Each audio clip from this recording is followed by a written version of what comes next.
رحمان کے بندے ہیں ہی وہی جو عاجزی سے چلتے ہیں، اللہ کے بندے ہیں وہی جو عاجزی سے چلتے ہیں۔ تکبر کرنا، اکڑ کرنا، گھمنڈ کر کے چلنا، یہ رحمان کے بندوں والا کام نہیں ہے۔ جو اللہ کے بندے ہیں وہ عاجزی سے چلتے ہیں، انکساری اختیار کرتے ہیں۔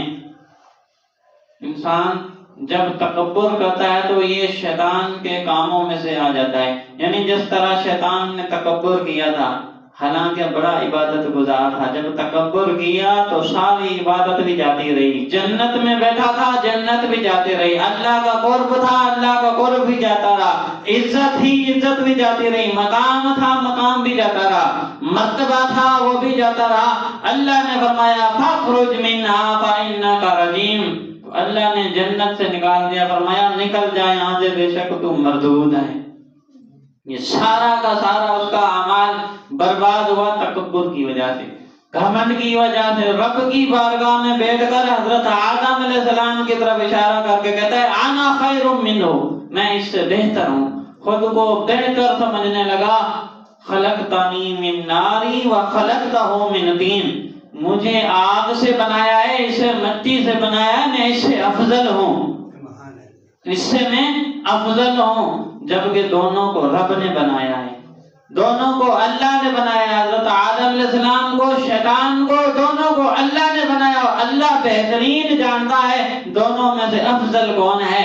لیکن شیطان خود ہی فیصلہ کرنے لگا، کہنے لگا میں اس سے بہتر ہوں، میں اس سے افضل ہوں، اس لیے اس نے سجدہ نہیں کیا۔ کہتا ہے میں نے اس لیے سجدہ نہیں کیا، مجھے آگ سے بنائے، آگ افضل ہے مٹی سے، اس لیے میں سجدہ نہیں کروں گا۔ جب اپنے آپ کو گھمنڈ میں پا کر، تکبر میں پا کر خود کو بہت بڑا سمجھنے لگا نا، تو اللہ کی بارگاہ میں جو مقام تھا، مرتبہ تھا، جو سارا مقام عزت تھی، وہ سارے کے سارے عقارب چلے گئے، اللہ نے جنت سے نکال دیا۔ تو پتہ چلا کہ اللہ والے بندے وہ ہیں جو عاجزی کرتے ہیں، جو تکبر کرتے ہیں، اگرچہ جنت میں بیٹھے ہوں رب ان کو جنت سے باہر نکال دیتا ہے۔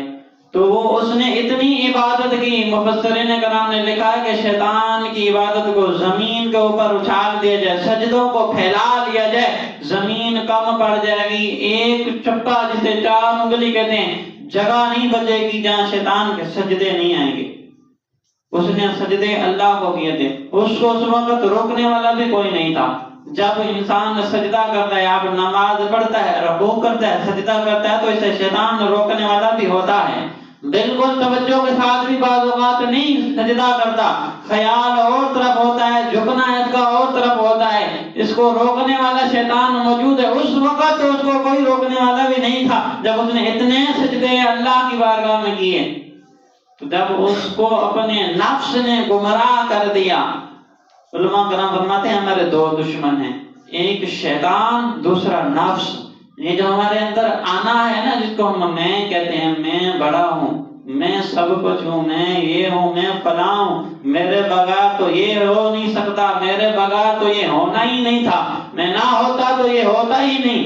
یہ جو میں ہے نا، فرماتے ہیں کہ یہ دشمن ہے، ایک شیطان دشمن ہے، اور یہ جو میں ہے شیطان سے بھی زیادہ، یہ جو نفس ہے شیطان سے بھی زیادہ دشمن اور خطرناک ہے، کیونکہ اس وقت شیطان کو بھی گمراہ کرنے والی یہ میں تھی، اس کو بھی اس وقت تکبر میں لانے والا یہ نفس تھا، کہ نفس کی وجہ سے اس نے کہا انا خیر منہ، میں اس سے بہتر ہوں، اس نفس کی وجہ سے مار کھا بیٹھا اور وہاں سے نکال دیا گیا۔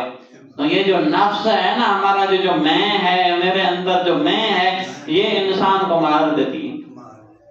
تو اس لیے اللہ نے فرمایا رحمان کے بندے وہ ہیں جو عاجزی سے چلتے ہیں، جن کے اندر یہ میں نہیں ہے، جن کے اندر یہ تکبر نہیں ہے، گھمنڈ نہیں ہے، رحمان کے بندے وہ ہیں عاجزی والے۔ اب ہم اپنے آپ کو آئینے کے سامنے کھڑا کریں، ہم اپنے آپ کی گریبان میں جھانکیں اور دیکھیں ہمارے اندر کتنی میں ہے اور کتنی عاجزی ہے، کتنی تکبر والی زندگی ہم گزار چکے ہیں، کتنی عاجزی سے گزار رہے ہیں۔ ہم اپنے آپ کو دیکھیں، کسی اور کی طرف اشارہ ہی نہ کریں۔ ہمارا بعض اوقات ٹارگٹ ہوتا ہے سامنے والا بندہ، اس نے گناہ کر لیا، اس وقت ہم سے بڑا حاجی کوئی نہیں ہوتا۔ سامنے والا بندہ کوئی خطا کر لیتا ہے، انسان ہے، فطرت انسان کی خطا کا غلطی ہو جاتی ہے، سامنے والا بندہ کوئی غلطی کر لیتا ہے، اس وقت ہم سے بڑا محلے میں ٹاؤن میں کوئی بڑا حاجی نہیں ہوتا، اس وقت ہم سب سے زیادہ حاجی ہوتے ہیں۔ کبھی نماز پڑھی نہیں، اگر پڑھی ہے تو ٹھیک طریقے سے پڑھی نہیں، سجدے کیے ہیں تو ٹھیک طریقے سے کیے ہی نہیں، اگر روزے رکھے ہیں تو ان کا پتہ ہی نہیں کہ کتنے توڑ بیٹھا، کتنے احکامات تھے، سیکھے ہی نہیں تھے، پتہ ہی نہیں میری عبادت قبول ہوئی ہے کہ نہیں ہوئی۔ لیکن اس وقت کوئی بیچارہ غلطی کر لیتا ہے تو ہم سب سے بڑے حاجی ہوتے ہیں، جی اس نے ایسا کیا تو کیوں کیا تو ایسا کیوں کیا۔ تو آج کل تو سوشل میڈیا کا دور ہے نا، فوراً اسے شوٹ کیا جاتا ہے اور اس کو بھیجو، فلاں کو بھیجو، ادھر جانا چاہیے، ادھر جانا چاہیے، ہر جگہ پوری دنیا میں اس کی عزت کو بحال کر دیتے ہیں۔ اور حضور نے فرمایا کسی مسلمان کے لیے جائز نہیں ہے، حرام ہے مسلمان پر کسی مسلمان کا مال، عزت، اس کی عزت، مال، اس کے اوپر اس کو کھیلنا، اور جان، کسی کی جان لینا بھی جائز نہیں ہے، کسی کا مال لے لینا بھی جائز نہیں ہے، اور کسی کی عزت برباد کرنا بھی جائز نہیں ہے، یہ حرام ہے۔ یہ حقوق ادا کرنے ہوں گے کہ ایک دوسرے کی عزت کا تحفظ رکھا جائے۔ حضور نے فرمایا من عزا مسلما فقد عزانی ومن عزانی فقد عزا اللہ، اور جس نے کسی مسلمان کو ایذا دی، تکلیف دی، اس نے مجھے تکلیف دی، تحقیق عزانی کہ اس نے مجھے تکلیف دی، اور جس نے مجھے تکلیف دی اس نے اللہ کو ناراض کر دیا، اس نے اللہ کو ناراض کر دیا۔ اب آدمی کے بعد بچا ہی کیا جس نے اللہ کو ناراض کر دیا، اور اس کے بعد بچا ہی کیا جس نے حضور کو تکلیف دے دی، وہ تو معاشرے میں بھی برباد ہو گیا۔ جس کے ساتھ اس نے اصلاح کی، جس کو تکلیف دی ہے، اب ساری زندگی اس سے نظریں ملانے والا بھی نہیں رہے گا۔ جس کو ہم تکلیف دے بیٹھتے ہیں، ساری زندگی ہم اس کے سامنے اپنی عزت گوا دیتے ہیں، اپنا مرتبہ مقام کھو دیتے ہیں، لاکھ ہم کوشش کریں وہ کبھی ہمیں عزت نہیں دے گا، جو کچھ بھی کر لیں وہ کبھی عزت نہیں دے گا، اگر دے گا بھی تو لوگوں کو دکھانے کے لیے دل سے نہیں دے گا۔ یہ سارا کچھ ہم اپنے آپ خود کرتے ہیں، اس سے زبردستی کرواتے ہیں کہ ہم نے اس کی عزت کو کمال کیا۔ اللہ تبارک تعالیٰ نے ہر ایک پر ہر ایک کے حقوق رکھے ہیں۔ فرمایا رشتہ داروں پر حقوق ہیں، میاں بیوی کے ایک دوسرے پر حقوق ہیں، شوہر کے بیوی پر، بیوی کے شوہر پر، اولاد کے ماں باپ پر حقوق ہیں، اور ماں باپ کے اولاد پر حقوق ہیں، بھائی کے بھائی پر حقوق ہیں، ہر ایک کے ایک دوسرے کے اوپر حقوق ہے۔ حضور نے فرمایا علم حاصل کرو، ماں کی گود سے لے کر قبر تک۔ اس علم سے مراد یہ ہے کہ سارا علم وہ سیکھے، شریعت کا بھی سیکھے، طریقت کا بھی سیکھے، حقوق کا بھی سیکھے، حقوق اللہ کا بھی سیکھے، حقوق العباد کا بھی سیکھے۔ فرماتے ہیں حقوق اللہ اور حقوق العباد میں بھی ایک فرق ہے۔ ہم حقوق اللہ بہت ادا کرتے ہیں، حقوق العباد کی طرف ہم جاتے ہی نہیں۔ حقوق اللہ جو اللہ کے حق ہے ہم پر، جو اللہ کا حق ہے، اللہ کی بندگی کرنا، اللہ کو ایک ماننا، اللہ کو رب ماننا، پالنے والا وہی ہے، رب وہی ہے، اور اس کی عبادت کرنا جو اس نے ہم پر فرض کی ہے، اللہ کا حق ادا کرنا ہے۔ اور حقوق العباد، بندوں کے حقوق بھی ہم پر ہیں، ہمارے اوپر بندوں کے حقوق بھی ہیں۔ ہم کسی کا لاکھ مال چھین لیتے ہیں، چوری اٹھا لیتے ہیں، زبردستی اٹھا لیتے ہیں، سینہ زوری کر کے اس سے لے لیتے ہیں، اس کی عزت گوا دیتے ہیں، یہاں تک کسی کو قتل بھی کر دیتے ہیں۔ یہ حقوق العباد اگر ہم پامال کر جاتے ہیں، رب کی بارگاہ میں جب آئیں گے تو اللہ فرمائے گا جب تک یہ معاف نہیں کرے گا نہ تیری نیکی قبول ہوگی نہ میں تجھے معاف کروں گا۔ اس وقت وہ حاجی برباد ہو جائیں گے، وہ نمازی، وہ زکاتی، وہ رمضان کے روزے رکھنے والے جب کسی کا حقوق کھا کر میدان محشر میں آئیں گے، اور وہ حقوق جس کے کھا کر رہے ہیں، اگر وہ اس وقت کہتے ہیں یا اللہ میں اسے نہیں معاف کروں گا، وہ عالم ہی اس طرح کا ہوگا، وہ مقام ہی اس طرح کا ہوگا۔ حضور نے فرمایا ماں بیٹی سے مکر جائے گی، بیٹی ماں کی نہیں ہوگی، باپ بیٹے سے، بیٹا باپ سے بھاگے گا، ہر ایک دوسرے سے بھاگیں گے، یہاں تک فرمایا امت جب ساری امتیں پریشان ہوں گی نبیوں کے پاس آئیں گی، حضرت آدم علیہ السلام کے پاس آئیں گی، تو اس وقت حضرت آدم علیہ السلام بھی جواب دے دیں گے، فرمائیں گے اذهبوا الی غیری، کسی اور کی طرف جاؤ، وہاں سے جب ساری امتیں عوام لوگ اکٹھے ہو کر حضرت شیس علیہ السلام کے پاس آئیں گے تو وہ آگے بھیجیں گے. حضرت نوح علیہ السلام کے پاس سارے نبیوں سے گھومتے گھومتے حضرت ابراہیم علیہ السلام تک آئیں گے. سارے یہی کہیں گے اذهبوا الى غیری. تو حضرت عیسیٰ علیہ السلام تک پہنچیں گے تو اس وقت بھی حضرت عیسیٰ علیہ السلام یہ کہیں گے ہاں میں تمہیں ایک ایسے کے بعد بھیجتا ہوں جس کے پاس تمہاری فریاد کے لیے ہے, کچھ نہ کچھ اس کے پاس ہے. تو وہ جب حضور کے پاس بھیجیں گے, جب حضور کے پاس سارے لوگ آئیں گے اس وقت حضور فرمائیں گے انا لہا, میں تمہارے لیے ہوں, میں تمہارے لیے ہوں. تو اس وقت سارے لوگ گھوم پھر کر حضرت محمد مصطفیٰ صلی اللہ علیہ وسلم پر آ کر یہاں بات ختم ہوگی, حضور کے قدموں میں آئیں گے. حضور سب کی فریاد سنیں گے, ان کے علاوہ کوئی سننے والا ہی نہیں ہوگا. باپ بیٹے سے, ماں باپ, ہر ایک دوسرے سے مختلف, ہر ایک دوسرے کے خلاف ہوگا, کوئی کسی کا ساتھ دینے والا نہیں ہوگا. صرف اس وقت حضور صلی اللہ علیہ وسلم کی ذات ہوگی جو سب کے ساتھ ہوں گے. تو اس وقت کیا بنے گا, جب ہم کسی کا حق لے کر جائیں گے تو اس وقت کیا جواب دیں گے؟ ہم بازار سے گزر رہے ہوتے ہیں نا, سبزی رکھی ہوتی ہیں, کھانے والی چیز رکھی ہوتی ہیں, ہم اٹھا لیتے ہیں. یہ مالک دیکھ تھوڑی رہا ہے, مالک نہیں دیکھ رہا, تو مالک کا مالک تو دیکھ رہا ہے, رب تو دیکھ رہا ہے نا. ہم اٹھا لیتے ہیں, یہ 2-4 ٹنوں سے کیا ہوگا, ہم اٹھا لیتے ہیں, اس کے خزانے میں کون سے کمی آ جائے گی. یہاں کسی ریڑھی والے پر جاتے ہیں, یہ ایک بہت بڑا مسئلہ ہے. جب ہم مونگ پھلی لینے جاتے ہیں, آج کل مونگ پھلی کا دور ہے نا, مونگ پھلی لینے کو جاتے ہیں, ہم نے لینی 20 کی ہوتی ہیں, 50 کی ویسے چیک کر کے کھا جاتے ہیں. یہ انسان کی فطرت ہے, وہ چیک کرنا شروع کر دیتا ہے. فرمایا اس سے پہلے اس سے پوچھ لو, اگر تمہاری اجازت ہو تو کیا میں 1-2 چیک کر لوں. اگر وہ اجازت دے لے سچے دل سے, اس کے چہرے کی طرف دیکھ لینا, تو پھر اس وقت چیک بھی اس وقت کریں کہ آپ کو ڈاؤٹ ہو کہ ہو سکتا ہے خراب ہیں, ورنہ فطرتی طور پر منع ہے. ہم شروع ہو جاتے ہیں, کھا کر آ جاتے ہیں, وہ بیچارہ بیچنے آتا ہے, ہم دیتے 20 روپے ہیں, 50 روپے کا اس کا نقصان کر کے آتے ہیں, یہ 30 روپے کا حساب دینا پڑ جائے. پھر وہ جب آ جائے ریڑھی والا قیامت کے دن, یا اللہ یہ اس نے میرے ساتھ یہ زیادتی کی تھی. ہمارے یہاں نا بہت طاقتور کچھ لوگ ہوتے ہیں, غریبوں کو کچھ سمجھتے ہی نہیں, غریبوں کو ہم کچھ سمجھتے نہیں. ایک کالونی میں ہمارا گھر ہے تو سمجھو ساری کالونی کے ہم ہی بادشاہ ہیں. ہم صرف مالک اس جگہ کے ہیں جہاں بیٹھے ہیں, باقی ہماری حکمرانی سب پر ہو رہی ہوتی ہے. یہاں سے گزرا تو یہاں سے گزر کر گیا, ادھر ادھر دیکھ رہا تھا, تیری ضرورت کیسے ہوئی؟ اگرچہ خود کے بچے چھتوں پر چڑھ کر ادھر ادھر دیکھ رہے ہوں, وہاں نظر ہی نہیں آتا. اگرچہ ہمارے مکان بڑے ہیں اور جب کچرا پھینکتے ہیں اور غریب کے گھر جاتا ہے وہ کچھ نظر ہی نہیں آتا, وہاں حقوق یاد نہیں آتے ہمیں کہ اس کو تکلیف دے رہے ہیں. اور یہ ادھر سے موٹر سائیکل چلا کر بھاگا, اس نے ایسے گیا, یہاں سے دھوڑ ہمارے گھر میں ہے, تیری ضرورت کیسے ہوئی, اسپیڈ سے گیا تھا, تم گربان پکڑ لیتے ہیں. یہ چھوٹی چھوٹی باتوں پر ہم اپنے آپ کو بہت بڑا سمجھ لیتے ہیں اور سامنے والے کو بہت کم تر سمجھتے ہیں. میں ہر ایک کے پڑوسیوں کے بھی پڑوسیوں پر حقوق ہیں, پڑوسیوں کے پڑوسیوں پر حقوق ہیں. وہ جب بیمار ہو تو اس کی تیمارداری کے لیے جایا کریں, جب کوئی مشکل میں ہو تو اس کا ساتھ دیا کریں, پریشانی میں ہو تو ساتھ دیا کریں.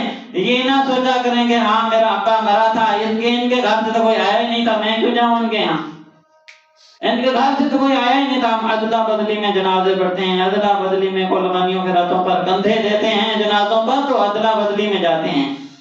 اس میں اور تس میں کون سا فرق رہ گیا؟ اینٹ کا جواب ہم پتھر سے دیں گے تو جو جس نے اینٹ ماری ہم پتھر مارے, اس میں اور ہم میں کیا فرق رہ جائے گا؟ سنیے حدیث پاک, حضور نے فرمایا کل قیامت کے دن 2 آدمی میدان محشر میں آئیں گے, ایک جس نے قتل کیا ہوگا, دوسرا مقتول جس کا قتل ہوا ہوگا. قاتل بھی مقتول بھی دونوں میدان محشر میں آئیں گے. اللہ فرمائے گا دونوں کو جہنم میں ڈال دو. صحابہ کرام حیران, یا رسول اللہ جس نے قتل کیا وہ تو سمجھ میں آتا ہے کہ وہ جرم دار ہے, اس نے قتل کیا. وہ جو مقتول ہے جس کا قتل ہوا وہ بھی جہنم میں. فرمایا وہ اس لیے جہنم میں جائے گا کہ یہ دونوں لڑائی میں مرے ہوں گے. یہ دونوں آپس میں جب ایک نے قتل کیا ہوگا دوسرے کا تو یہ لڑائی میں کیا ہوگا. اگر یہ اس کا قتل نہ کرتا تو وہ اس کا قتل کر دیتا.